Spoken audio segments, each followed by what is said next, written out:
What do most people wish they knew before buying a home?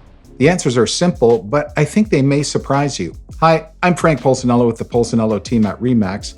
Two big problems in the real estate industry are on my mind today, and here's the first: false promises and unrealistic expectations.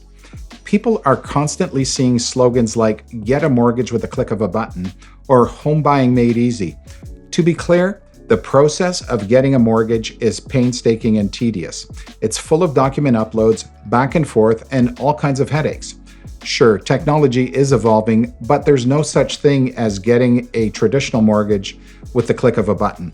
That brings me to the second big problem, and that is lack of openness. Many buyers feel they weren't given the full picture before they bought a home.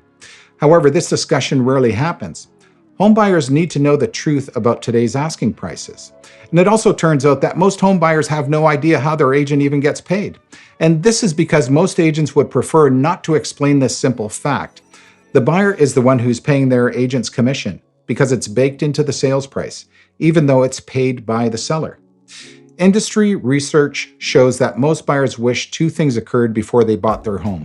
First, they wish they were given proper expectations, not a sugar-coated version of what the process is like. And second, they wish they weren't surprised by the information that should have been communicated to them up front.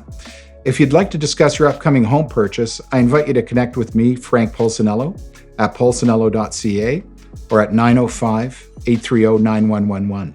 Thanks for listening.